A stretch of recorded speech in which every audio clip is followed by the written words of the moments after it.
Welcome to MRS Bulletin Society News. My name is Gopal Rao, and I'm the Chief Editor for Technical Content at the Materials Research Society, MRS, and editor of MRS Bulletin. I'm really pleased today to be talking with Professor Cherie Kagan, the current president of the Materials Research Society.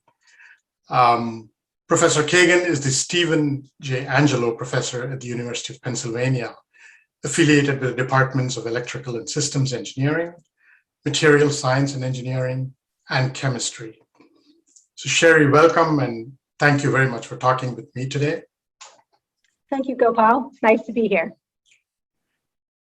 Now, materials obviously play a very critical and crucial role in so many applications that touch upon the daily lives of people.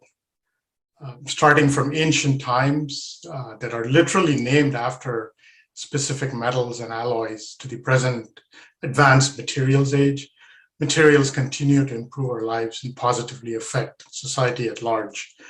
So today, I'd like to talk briefly about the impact of materials on societal issues. And we could probably start with something that we're all still preoccupied with these days. There's been no greater impact in recent times in our lives than the COVID pandemic. How have materials played a role in dealing with the COVID-19 pandemic, especially in our mitigation efforts, you think? So thanks, Gopal. I think the last 18 months is still shocking to think about, and about its impact on all people around the world.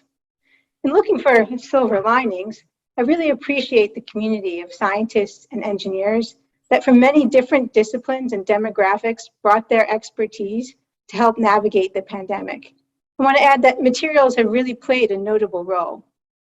First, I think about the need to continue to mitigate the ongoing pandemic, that masks serve as an excellent tool, and now I must say a daily accessory to our attire, to filter droplets that carry the virus and are naturally expelled as people exhale, speak, sing, and cough. With the supply of N95 and at different times, surgical masks being limited, scientific studies really led to a greater understanding of the filtration properties of different materials, weaves, and layers, the compatibility of different mask materials with sanitization and reuse, and the methods that could be used to manufacture masks at scales to meet demand. I have to say, every once in a while, there is an example that you realize of what is possible. It's been an amazing pace from viral sequencing to production and deployment that we now have vaccines. The vaccines of Pfizer-BioNTech and Moderna are both based on mRNA technology, where the mRNA are synthesized in the laboratory and encoded for the virus, and they direct our cells to make a protein that triggers an immune response producing antibodies to safeguard us from the virus. Materials are at work in the vaccine, in the design and production of lipid nanoparticles that encase the mRNA and serve as a delivery system to bring the mRNA to our cells and ensure the effectiveness of the vaccine. Very clearly, material science is playing a major role, and materials engineering in mitigating the COVID-19 pandemic. Another important topic, sustainability. Sustainability and reuse of resources is no longer being paid just lip service. We understand that our very future as humankind depends on steps we can now take to sustainably use our resources, our natural resources. How are materials involved in sustainability efforts, and how is this impacting society? Sure. Well, as scientists and engineers, I think we often look at an opportunity where our research can benefit society. Earth's resources, namely water, energy, and materials, are limited, and it is important for us to develop sustainable practices for their use to meet the needs of people. Energy and sustainability often come to mind first. In the energy sector alone, materials and their devices are being explored to renewably supply energy, where energy is interconverted between forms, for example, in solar to fuel conversion and in thermoelectrics, and to store energy longer term in battery technologies. Materials and processes are being developed with sustainability in mind, to allow recycling, reuse, and repurposing, for example, in polymer upcycling, in our use of critical materials such as rare earths. Finally, often the first R is reduce, and materials make up the physical devices used in smart systems that allow for efficient use of energy resources. In my own research, I lead a newly awarded NSF Engineering Research Center for the Internet of Things for Precision Agriculture, or what we like to call IoT for Ag for short. IoT for Ag's mission is to create and translate to practice Internet of Things technologies for precision agriculture and to train and educate a diverse workforce that will address the societal grand challenge of food, energy, and water security.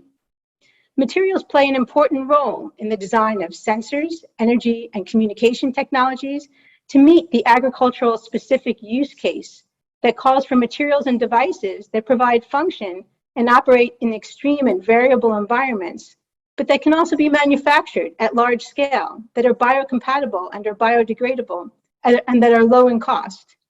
So just like the pandemic, these societal problems are also large in scale and complex.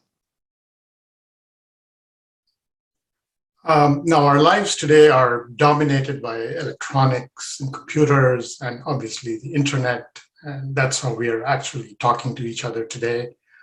Your own research includes the use of nanostructured materials and devices, as you also briefly pointed out a little bit earlier, for their unique optical, electrical, magnetic, mechanical, and thermal properties compared to bulk materials.